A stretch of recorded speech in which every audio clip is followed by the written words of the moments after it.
Chart सिर्फ price दिखाता है, ऑन चेन डेटा दिखाता है कि एक्चुअली कोई कर क्या रहा है। Whales, exchanges, miners. आज हम वो डेटा देखेंगे जो रिटेल ट्रेडर्स कभी नहीं देखते हैं। सबसे पहले समझते हैं ऑन चेन डेटा होता क्या है।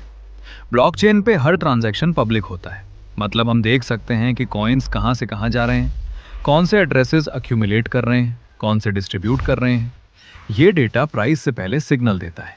तीन most important on chain matrix जो आपको हमेशा ट्रैक करने चाहिए। Number 1, exchange net flow. ये मैट्रिक बताता है कि कॉइन्स एक्सचेंजेस पर आ रहे हैं या एक्सचेंजेस से निकल रहे हैं। जब कॉइन्स एक्सचेंजेस पर डिपॉजिट होते हैं तो अक्सर लोग उन्हें सेल या ट्रेड करने के लिए भेजते हैं। इससे मार्केट में सेलिंग प्रेशर बढ़ सकता है। और जब कॉइन्स एक्सचेंजेस से विड्रॉ होते हैं तो लोग उन्हें पर्सनल वॉलेट्स में होल्ड करने के लिए ले जा रहे होते हैं, जो अक्सर एक्यूमुलेशन का सिग्नल होता है। Number 2, SOPR। SOPR बताता है कि लोग प्रॉफिट में सेल कर रहे हैं या लॉस में। अगर SOPR 1 से ऊपर है, प्रॉफिट सेलिंग। अगर 1 से नीचे है, loss selling. Beer market bottom पर SOPR अक्सर 1 के नीचे होता है और जब वापस 1 के ऊपर आता है, रिकवरी स्टार्ट होती है। Number 3, active addresses. यह मैट्रिक बताता है कि नेटवर्क पर कितने यूनिक एड्रेसेस एक्टिवली ट्रांजैक्शंस कर रहे हैं। अगर एक्टिव एड्रेसेस बढ़ रहे हैं तो इसका मतलब यूजुअली नेटवर्क पर एक्टिविटी और यूजेज इंक्रीज हो रहा है।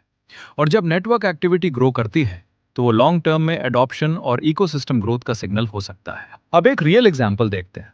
2021 का बुल मार्केट टॉप। प्राइस बार बार नए हाइज बना रहा था और रिटेल ट्रेडर्स बहुत एक्साइटेड थे, लेकिन डेटा कुछ और ही बता रहा था। कॉइन ग्लास पर एक्सचेंज नेट फ्लो पॉजिटिव हो रहा था, मतलब वेल्स अपने कॉइन्स एक्सचेंज पर भेज रहे थे। SOPR एक्सट्रीमली हाई था, मतलब लॉन्ग टर्म होल्डर्स प्रॉफिट ले रहे थे। और एक्टिव एड्रेसेस प्लेटो कर गई थी, यानी नए यूजर्स नहीं आ रहे थे। जब ये तीन सिग्नल्स एक साथ मिले तो साफ था कि डिस्ट्रीब्यूशन हो रही है। और ठीक 3 महीने बाद प्राइस क्रैश हो गया। मार्केट में एक इंटरेस्टिंग पैटर्न बार बार दिखाई देता है। जब मार्केट टॉप के पास होता है तब रिटेल सबसे ज्यादा बुलिश होता है। हर जगह क्रिप्टो की बात होती है, मीडिया हाइप करता है और नए लोग फोमो में एंट्री लेते हैं। लेकिन इसी टाइम पर ऑन चेन डेटा अक्सर डिस्ट्रीब्यूशन सिग्नल दिखाता है, यानी स्मार्ट मनी धीरे धीरे सेलिंग कर रहा होता है। और जब मार्केट बॉटम के पास होता है तब सिचुएशन बिल्कुल ऑपोजिट होती है। रिटेल दर चुका होता है, हेडलाइंस आती हैं, क्रिप्टो खत्म हो गया, लोग मार्केट से दूर चले जाते हैं। लेकिन इसी फेज में ऑन चेन डेटा एक्यूमुलेशन दिखाता है, यानी स्ट्रॉन्ग प्लेयर्स क्वाइटली बाय कर रहे होते हैं। इसलिए सिर्फ प्राइस देखना इनफ नहीं है। प्राइस ज्यादातर मार्केट इमोशन रिफ्लेक्ट करता है।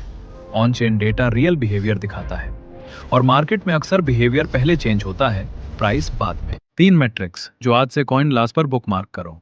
1, exchange net flow. Coins exchanges पर आ रहे हैं या एक्सचेंजेस से निकल रहे हैं। 2, SOPR। लोग प्रॉफिट में सेल कर रहे हैं या लॉस में। 3, एक्टिव एड्रेसेस। नेटवर्क ग्रो हो रहा है या एक्टिविटी कम हो रही है। होमवर्क सिंपल है, कॉइन ग्लास खोलो और इन 3 मैट्रिक्स को हर वीक चेक करो। अभी ट्रेड करने की जल्दी मत करो, पहले सिर्फ ऑब्जर्व करो। 2 से 3 वीक्स तक पैटर्न समझने की कोशिश करो, क्योंकि इनसाइट ऑब्जर्वेशन से ही आती है। अगला वीडियो लिक्विडिटी पर होगा, क्योंकि सपोर्ट और रेजिस्टेंस सिर्फ लाइंस नहीं होते, उनके पीछे लिक्विडिटी होती है। तब तक डेटा देखो, इमोशन नहीं।